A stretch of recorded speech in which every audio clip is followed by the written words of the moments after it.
But my husband, he's a great guy. You know, he went to a good college, has an amazing job. He's what you here would call a catch. I know this because his mother reminds me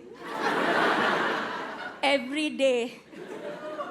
And, you know, and he has a superpower. I shouldn't be so surprised because back in the day, he was a chess champion. I know what you're all thinking, chess champion. Sexy. So his superpower is logic. Exactly. What do you do with logic? Maybe if you're stuck in an escape room someday.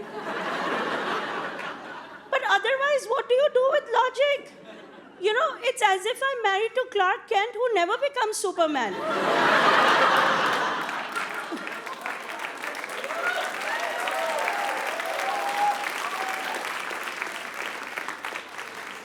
Like if a big bookshelf falls on my head, do I really need him explaining to me that I put too much stuff in it?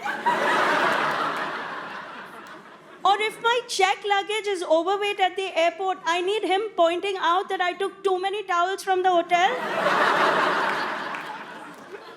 Nobody needs logic. And you know, when I first started doing this joke, he didn't like it. He's like, I don't like this joke. I said, but why? You are my Superman. He goes, how can I be Superman? They took out all the phone booths. Where will I change into the costume? By the way, what do you call an escape room in India? Arranged marriage.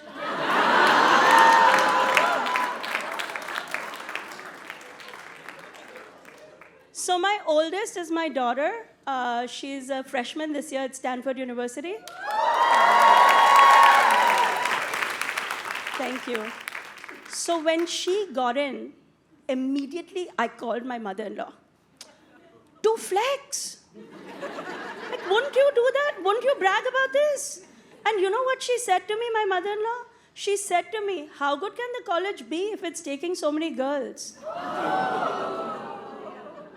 You see, she is what you here would call a cunt.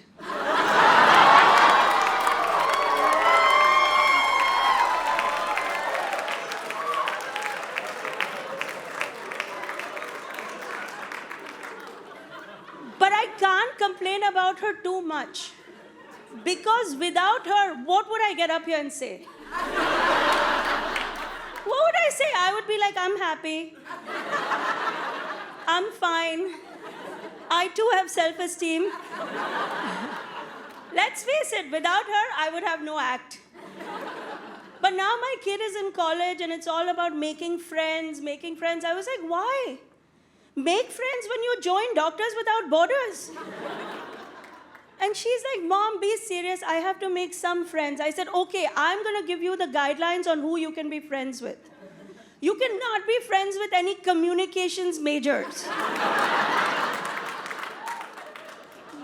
No sociology, no geology, no anthropology. What even is that? Everybody's dead. No kids who play music, no kids who do drama, recruited athletes.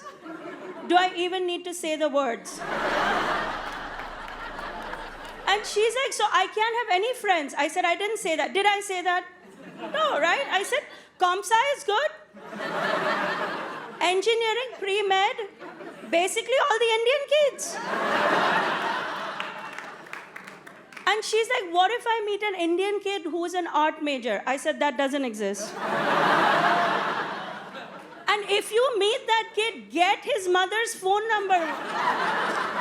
We might need to check on her. She might be about to jump in front of a train.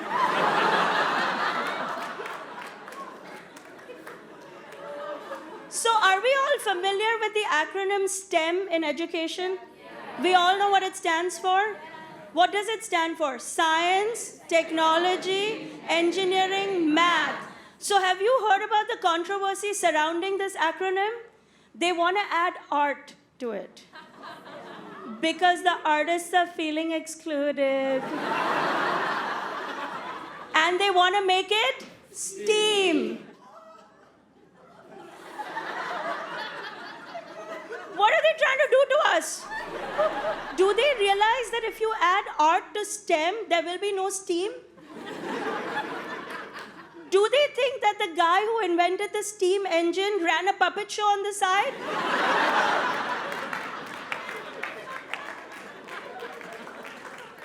They think they can just disrupt the world order like that? How would they like it if we added a spelling bee to the NFL?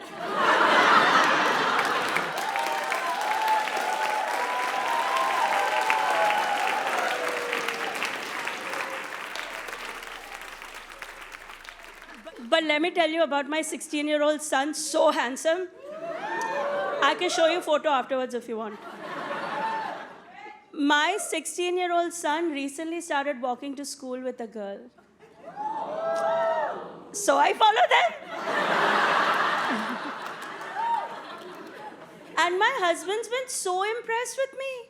He's like, our son is walking to school with a white blonde girl. And you don't have a problem with that. I told him there's nothing to worry about. It's not like she's going to get into a good college.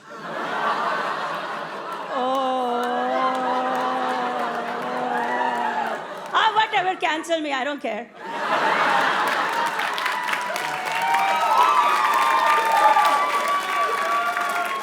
Besides, the blondes don't even get that joke. Now, my daughter called me the other day and she's like, I just met a boy. I was like, why?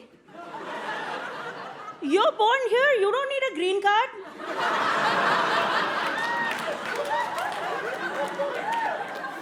She's like, Mom, he's really nice. Nice? Who needs nice? We need rich. And she's like, Mom, hear me out.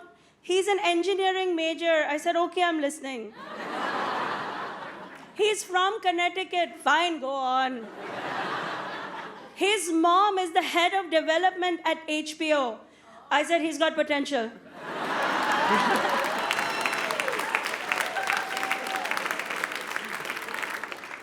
So I have a third kid. I forget about him sometimes. I don't know what to say about him. I don't really know him. I mean, the nanny says he's perfect. But in our house, we don't use the word nanny. We call her auntie. Because this way, she can sit in for us at parent-teacher conferences, at doctor appointments, at college graduations.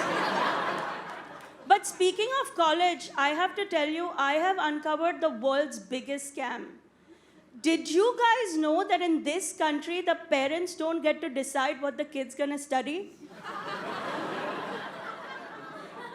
You all knew this?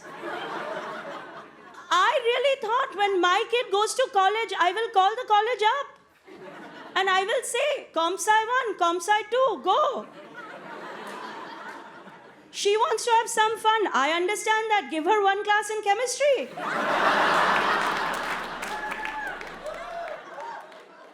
It does not work that way. They're so rude, they'd hang up on me.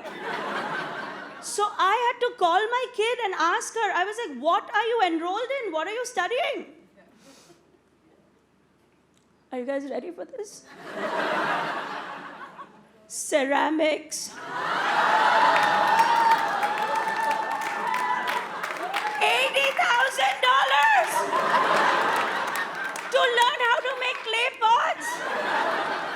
Do you know who else makes clay pots? Villagers in India. Because they have nothing else to do. My kid is in Palo Alto, the epicenter of technology, making clay pots. Why am I being punished, Ganesh? Do you know how bad something has to be when the nice white guy in the audience is like, oh no?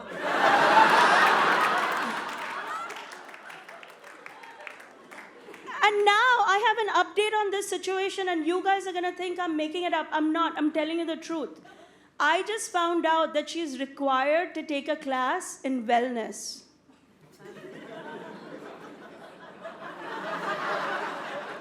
So she's enrolled in meditation. which costs extra. While she's meditating, I'm gonna go have a stroke. I mean, I'm an immigrant parent in America. It's hard for me to raise my kids here. I'll tell you why. Because here, people like to do dangerous things just for fun.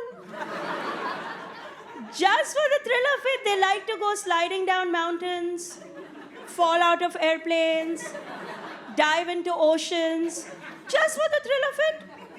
Back home, when I wanted to experience the thrill, I drank tap water.